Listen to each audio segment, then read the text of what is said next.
for coming through. We really appreciate you pitching up every single week after week, commenting, liking, sharing, subscribing, and pressing that notification bell. I really appreciate it. This is God and Growth, a platform that has been created in order to foster personal relationship with God and encourage holistic growth through professional expertise and personal experiences.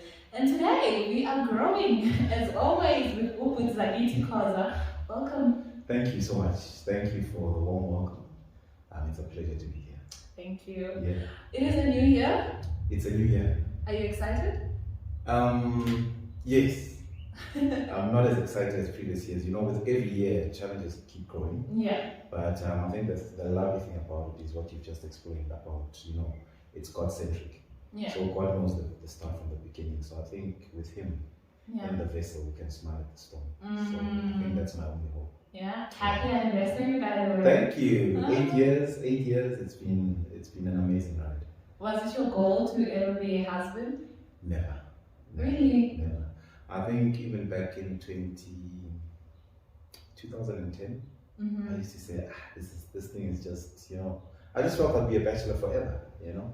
So when God orchestrated everything, it just came together, and I find myself in this beautiful journey, you know. And I'm always glad that I didn't start off with it early. I started at the right time, you know. I had to go through and experience a lot of things, and it's been bliss. Perfect. We thank God. Yeah. Talking about goals, today we are on the topic relationship goals. Yep. Everybody is planning, not everybody, but some people are planning to get into relationships. Yeah. Some are planning to get out of them. Some are planning to settle for whatever. So today we're just going to dive into that, as we know that that's one decision that you cannot afford to make a mistake with. It's a lifetime decision. It's true. Right? It's true. So let's first start off by saying, or by rather asking this question, is it important to have goals when it comes to relationships? Of course. I mean, I think when two people come together, obviously when a relationship is when two people come together. Yeah. You know? And part of the coming together is them discussing goals. You know, for instance, if I'm looking for a housewife and my wife wants to be a doctor, already that is a clash. It means that in settling and coming into this covenant, she needs to let go of what she has aspired to be. You know, so it's always important that when we start off a relationship, we both need to say, these are my goals, and this is how I plan to reach these goals. And when you come into my life, how are you going to help me to attain those goals? So both of us are basically trying to help each other to reach those goals as quickly as possible. So yes, very important.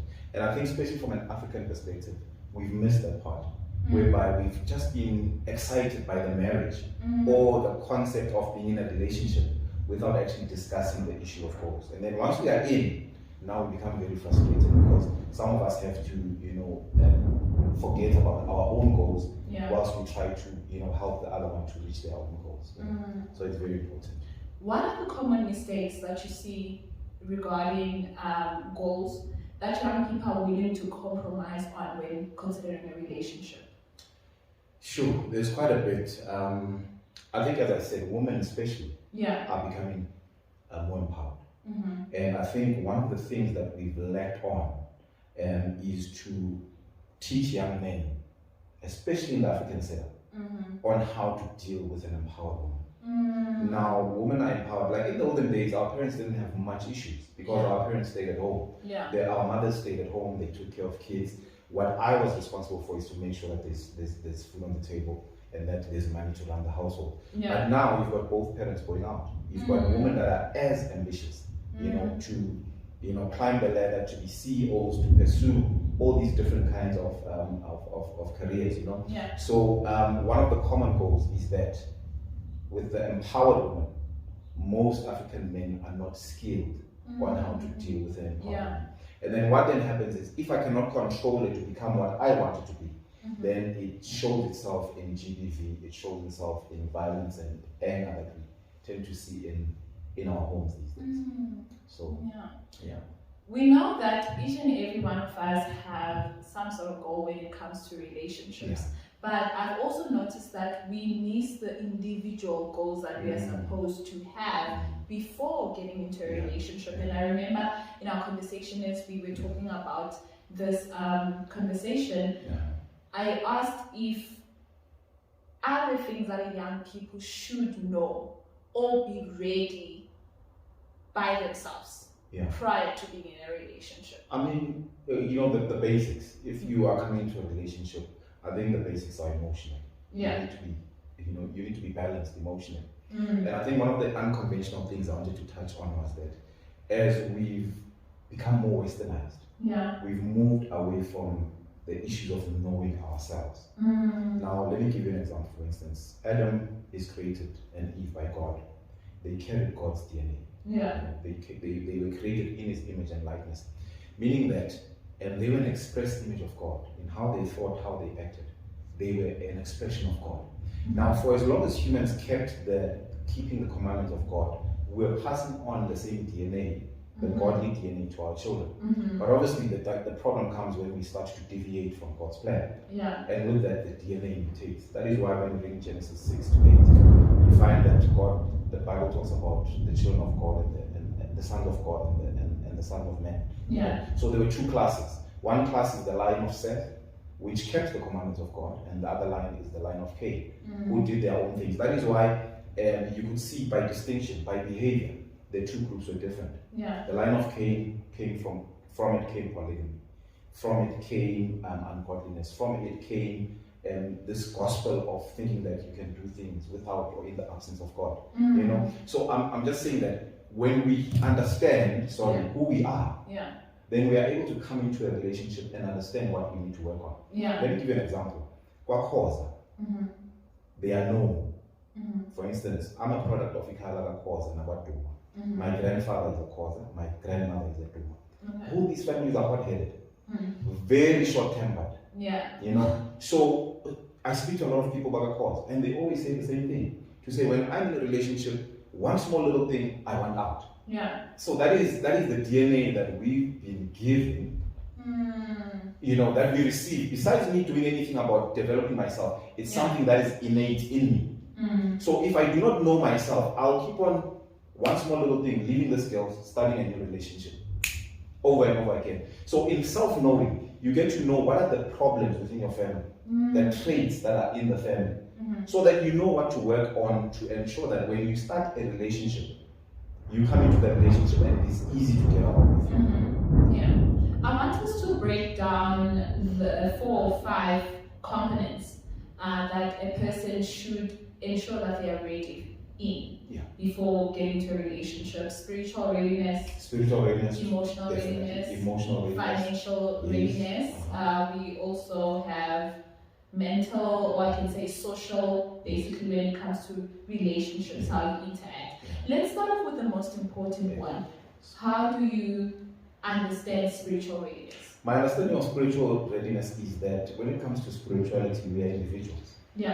When it comes to God, God doesn't, as much as God sees us when we come together, especially in the form of marriage, God can see us as one. But at the same time, we are still individuals, meaning that when you make a decision for God, you do it as an individual. So one of the most important parts of the spiritual readiness is a person that can stand for their spiritual beliefs on their own.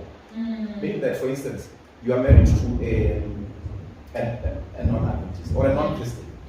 And these people say, these are the things that we do, like all of those things. Will you be able to stand on your own and stand for your truth, even if it means that it may cause a rift within the family that you've been married into?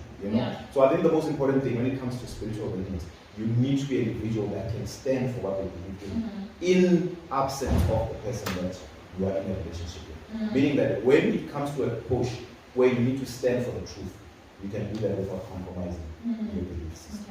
While we're still on that, the role of a high priest, do you feel like when it comes to women, maybe they have slept back because, the spiritual part of the family realizes, I don't know. That one is a very tricky one. we're scared to actually step. Do you think we are playing our part as women when it comes to the spiritual food in the home? I think I don't know in terms of, because I think the question is what might be playing on my mind in terms of the peace meal. Yes. Because in how we understand the peace meal, we understand it to be played by men. Yes. But then obviously women play an important role. For instance, the man is out working. Most of the time it's the mother that is nurturing the character of the child. That's a very important role. And I think the reason why we tend to see a lot of delinquency in our youth today is because of the absence of that role. Where we are now both working. There is no one that is available to nurture the well-being of the child except for television, social media. That is why our children want to dress like what they see on TV. They want to behave, they want to drink, they want to do all the things they see there because there is a vacuum that has been taken by the absence of the woman in the home, But at the same time, it's a role that we can obviously both play. But I think women, they have taken a bit of a backseat. I think as a support structure, women need to be a bit more strong, especially in these times. We actually support them and to make sure that there is ordinances that happen within the home that ensure that there is a high spirituality. Okay. Let's move over to mental readiness. Right? Your thought process. What do you think a young person should be thinking when contemplating or before contemplating a relationship? I think from a mental point of view, the fact that your body tells you that you have a liking for a certain person does not necessarily mean that you are ready. So, for instance, as a young man, as a boy, in fact, when you are young, your body, there's things that happen to your body, for instance, as a 6-year-old, you can have an erection. As a 6-year-old. But that doesn't mean that you are now ready to be in a sexual relationship. You understand? So I'm just saying that at most times when we start to have feelings, we think that because the feeling is there, therefore we are now ready to involve ourselves in it. So from a mental point of view, I think there are quite a few things that one needs to look at. One, are you mature enough to be able to forgive somebody, regardless of what they've done? That's a difficult one. And I always say to people when they will say, I want to get married, I say, no, it's not a problem, you can get married, but are you in a position where anything that you can think of that your wife could do or your husband, you'll be able to forgive them for that? And if the answer is no, then you are not ready to get married. Because when you get married, you get in with that thing to say, this is a union that is going to last forever until one of us passes away. And I need to come in with the mindset to say, this person is human, they may make mistakes, but in whatever they are going to do, am I ready to forgive them for anything that they... And women find that easy to do. And unfortunately, unlike us men, I mean, I know many marriages that are still standing today where the husband has had a child outside of the marriage. But the marriage is still running. But then if you flip the thing around where the woman has done the mistake, most times the marriage doesn't last. So I find that women in most cases are more willing to forgive in order to keep the family unit together as opposed to men. So mentally, I think you need to be in a position where you are saying, I'm entering into a covenant with this person. They are not perfect, but whatever they are, whatever their flaws, I'm there to help them to become the best version that they can. And I can say that with my wife. I mean, when I met my wife, I was something different. I used to party, I used to drink, I used to live a very fast life, and she was patient with me. And it was so bad that people used to laugh at it and say, but we saw Zach there, we saw him doing this, understand? It was terrible initially, but because she kept on working and praying and working on showing me, that despite your flaws, but I will still stay with you, I will still help you to become the best version that you ought to be. It's 20 years later that we've been in a relationship, 8 years of marriage, and I'm telling you that I'm starting to realize what God intended for me to be. So relationships are not easy. They're not easy. And coming into marriage, we realize that it doesn't just involve you and me, husband and wife. The family is also involved, whether you like it or not. So what would you say, I'm connecting this with social readiness, what should a young person be conscious of when it comes to their family before bringing in another person? Sure. Maybe even before that, when we are still in the relationship phase, how many of us take time to actually go spend time with the family of the person that you are in a relationship with? You know, and you also spend the whole day. You are going to learn so much in that day than what you learn when you are out at the movies with your partner. Because remember, when you're at the movies in the relationship stage, everyone is still showing their best side. Yeah. But if you're sitting at home, you look at how he treats his mother. Look at how he treats his sisters. Look at how he behaves around the house, the cleanliness, all those small little things. Yeah. And when you pick up on those things, you know what type of a person that you are going to be in a long-term union with in future. But from a social point of view, in terms of families, it's important that when we bring people into the family, they find the family united. There's nothing true as getting into a family and the family is just a mess. So when we bring someone in, let them come in and find that siyathandana, siyacabangilana, siyasizana. Before I think, Uti, let me go ask for, I need 2,000 rand for rent. Before I can go, let me start hearing the family. He needs to see, or she needs to see, that whenever there's problems that we have, or I have, the first people that I run to is my family. True. And the truth is now, that is not the case. We'd rather go to from people that are not even related to us because of the issues that are there in the family. So from a social point of view, I think it's important that we work on our families, to make sure they are cohesive, they are one, so that mageza as well as especially with women, I've seen a lot of women suffering. Because now our auntie, our mama, they're saying, oh, my child or my son is doing these things because of you. Exactly. And the son was like that, but now they want to shift the blame. Exactly. So it's not easy. And as much as we say, this is our daughter, and welcome to the family, but do they really treat those people as real daughters? No. Like you say, we always want to shift the blame. If, for instance, I decide, they're not going to say it's me. Why all this time he was giving money? Now that there's this one, he's no longer. You understand? So you are always blamed as women when it comes to those issues. So from a family or a social cohesion, also another thing I want to add is that most times when we get married, we don't do the necessary adjustments to our social lives. For instance, we still keep the same friends. I had to change a lot of my friends because I could see that if I continue with these friends, there is no way that my marriage will be successful. Because I want to have a nice time. So every conversation you have, yes. Now you've got this person that I also expect would have a but it didn't make sense. So some of the problems is there that when you are in a relationship, you now have to also choose your friends. To say, relationship,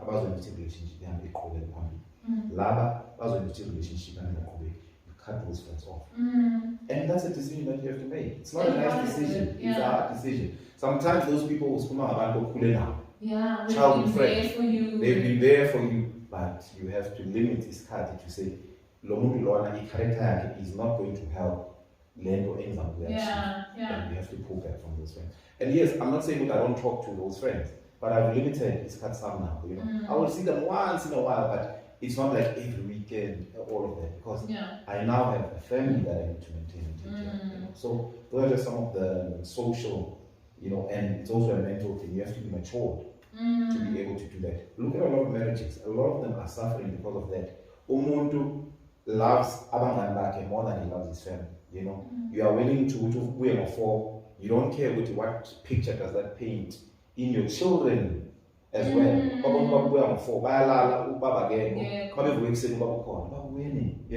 You don't think of the effect that has on your children because you are out there trying to please friends as well. So you have to be very mature to make those decisions so that you can have a better quality of life. I love the point that you made about making the necessary social adjustments because I have seen how we struggle with realizing that certain people are only relevant to a certain season of our life. It's not all the time that they are relevant. You put it well. they are there for a season. And after that season is over, once your season changes, you need to leave them in that season and move on to the next season. But don't be rude about it. No, please, don't be rude about it. Yes, no. You must be rude about it. Lastly, which is the most controversial, financial readiness. This one is. Should a person be rich? Should a person be able to afford anything and everything before they get married? What is the standard? I think the godly principle is that a man should at least have created a conducive environment for a family. Now, when we look at Genesis 1, it tells us about God creating. But if you understand what God was trying to do, his end goal was human. But he doesn't start off with human. How does this human who breathes oxygen, how is he going to live in a dark world that is filled with water? So he creates order first. Separates the water, there's dry land, does everything that will make the life of the human to be conducive. And once everything is conducive, then he brings the human into a conducive environment. So I think God was trying to show men to say that when you say that you are getting into marriage, have the basics right, have a home. It doesn't have to be a home in center, but have a decent home, have a form of income, so that no matter you can actually figure the car. Because some of the problems that we also have is that then they come and they stay at your house, or at your parents' house. And that strains relationships as a soul. Now this person has to deal with your mother, this person has to deal with your siblings, and then the relationship does not end up anywhere, because now she, instead of focusing on building the relationship between you and her, she now has 10 different other relationships to measure at the same time. So you need to have the basics right, have a home, have income, so that you can be able to sustain. And then obviously there's those things of spoil. Those things are not a must. Those things are what somebody does as a form of gratitude. For instance, if I do well and my wife says she will spoil me and she said, let's go out for me. No, you did this and I was so happy. Thank you so much. So those things happen, but it's not a must. And that is what the problem is now, is that when people come into a relationship, already the girl says to you, I'm expecting a girlfriend of ours. And it don't always have to involve money. It does not always have to involve money. You can appreciate Umuntu in different ways. I can buy you things, I can take you out, So it's not just, but it has become so centered around money, where even men these days are doing the same thing, unfortunately. Someone will look at you and say, oh, okay, she's got this, she's got that, she works like this. And he comes in and already he's expecting to reap our benefits from that. And we forget that when you come into a relationship, it's not about what you get out. You come into a relationship about what you can give. You come to deposit yourself into this thing. And as you deposit yourself, know too, that is where the mutual joy comes from. Because one woman is working to make the other one happy. And that is what the relationship is about, But then when I start to say, but I must, I, then one partner tends to suffer. So from finances, what I can say is, as men, have the basics right, have a home for your family to start off with. You can obviously grow from there.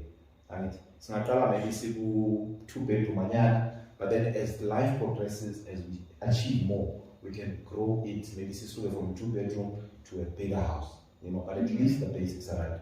And then when it comes to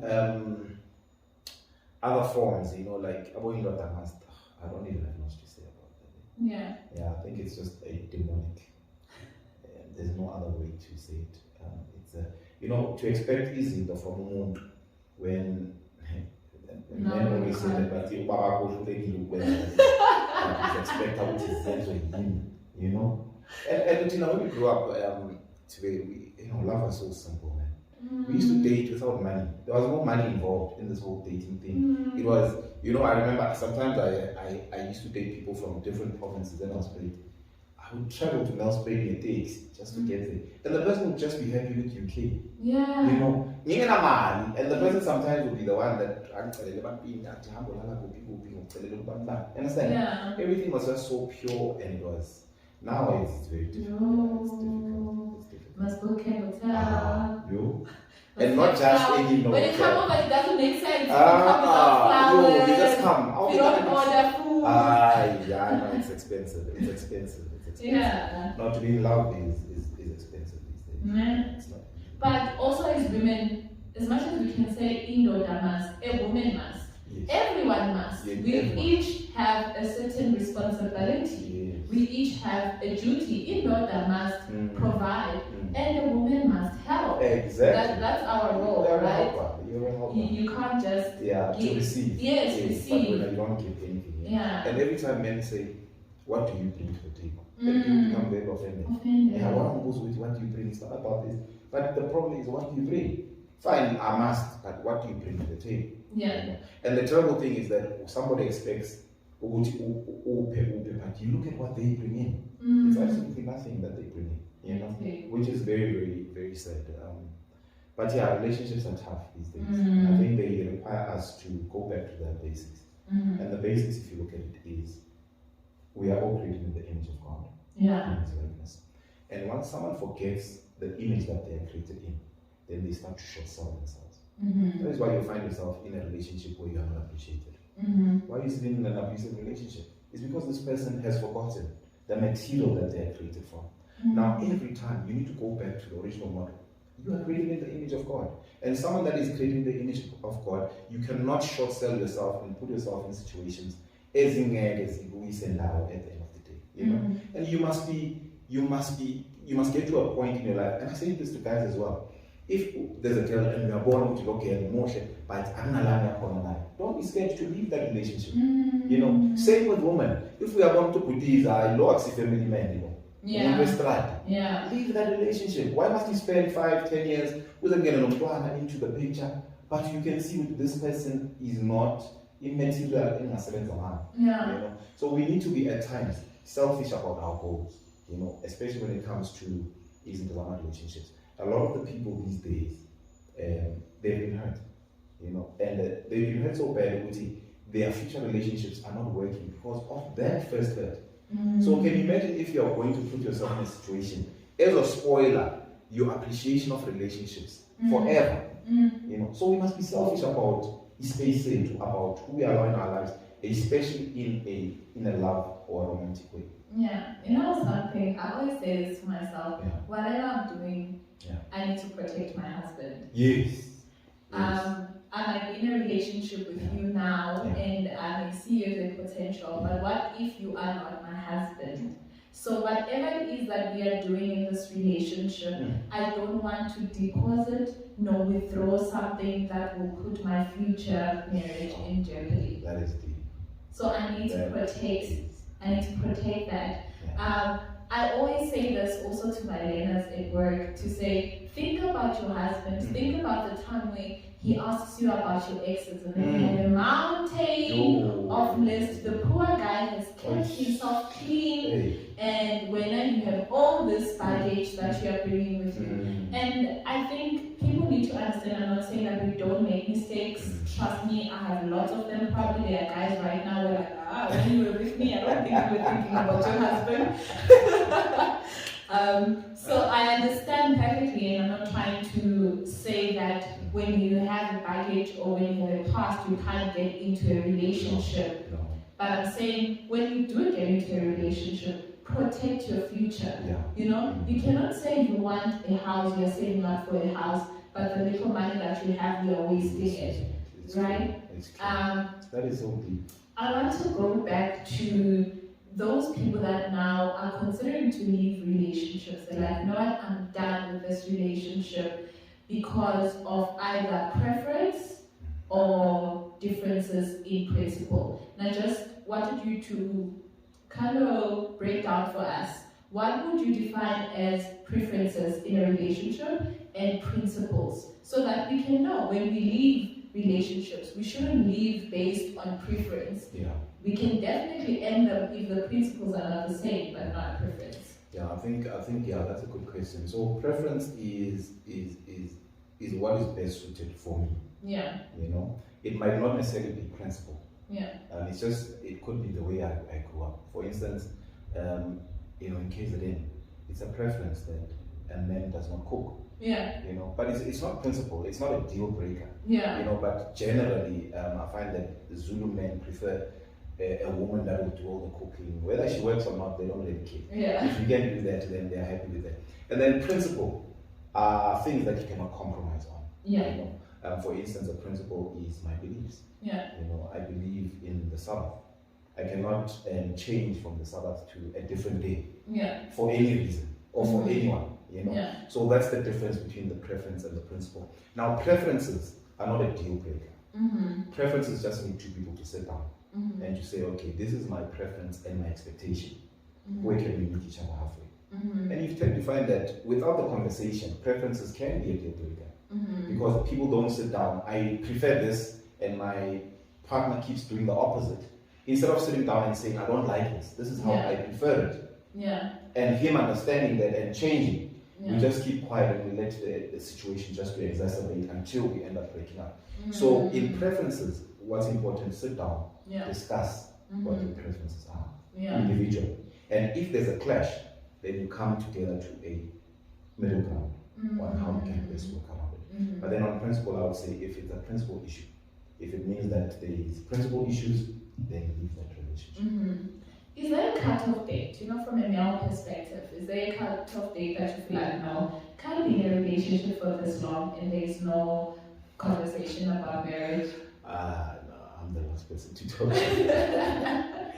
I mean, I was in a relationship for 20, well, I've been with my wife for 20 years. What? Since 2002. Wait, I heard it, but like, you mentioned it earlier, but I feel like I heard it in passing. I need to understand that. December 2002, we met and we started dating. And then we only got married 8 years ago. So it means that for the first 12 years. How old were you when you guys started dating? Yeah, I was in 20, she was 18. Yeah, she was clean. You do not look off. I'm 40. What? I'm 40, she's 38. Wow. So it's 20 years in. So I don't feel like I'm the best person to answer it, but I'll answer it anyway.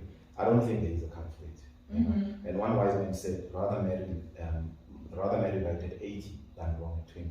You know? And that's some of the shortfalls or the pitfalls that we fall into, especially from a church setup, whereby just because I'm working and I've bought a car, I've got a house, then the pressure starts to come in to say, you know? Then any girl that comes and she fits maybe one or two of the boxes, and you want to make that person your wife. And you realize that as you grow, you discover yourself. One of the things I've learned about marriage 8 years later is that we actually evolve in marriage. There are certain things that my wife used to like doing that she doesn't like now, you know. And I'm struggling to transition with those things because some of the things those are the things that made me to love her and to, you know, and now she's transitioning and she's changing. And as I look at her transitioning and changing and evolving, I'm also doing the same. Because she always says to me, there are things that you used to do that I love, but you don't do those things anymore. So there's also that, you know, there's an evolution that happens in all relationships. You know?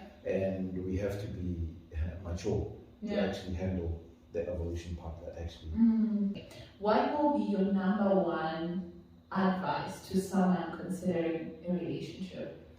Okay, so one, as I think we've already discussed, one was self-knowledge. I think self-knowledge is very important. You can't start a relationship with someone when you do not know who you are. You know, so you need to know yourself. You need to know your goals. You need to know your preferences.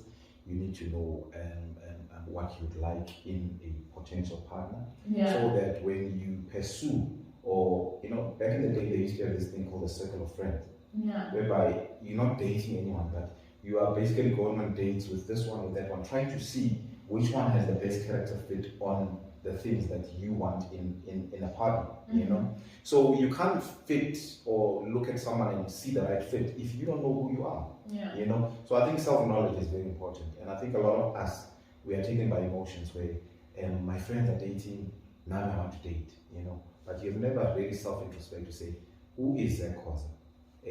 What is Zakithi? And be critical of yourself as well. You know, you need to sit down. I mean, I know one. I'm not patient. You know, I'm very patient. You know, that's a flaw that I have. You know? And I'm constantly trying to work on it. So when you pursue a relationship, be critical about yourself. Don't be critical about the person that or the people that you are looking at. Be critical about yourself first to say, me, I'm short-tempered. Me, I still have a problem with things. Am I really ready to be in a serious relationship if I'm all over the show, you know? So you need to sit down with yourself and be able to be critical to yourself to say, these are the areas of improvement that I need to first work on before I can actually bring somebody else into my life. So I would say, first and foremost, would be a journey that you take to discover who you really are. And as you discover yourself, you'll be able to discover the person who's going to best help you to be the best version of yourself. Beautiful. Another perfect way to close this off. Thank you so much, Brother Zakithi. Thank you so much for inviting me. May God continue blessing you. Thank you. Yeah, I think this forum is very important. You know, it's very important. And if you miss the opportunity that you have started, then a lot of people would have lost out there. Yeah. So I think that God has put you here for a specific purpose and goal. And I pray that may God help you to reach whatever goal. The sky's the limit for you. Thank you so much. Much appreciated. Ma'am Khoza, for the day. Really appreciate it. Guys, thank you again for hanging out with us. God bless you. Take care until next time. Bye-bye. Cheers.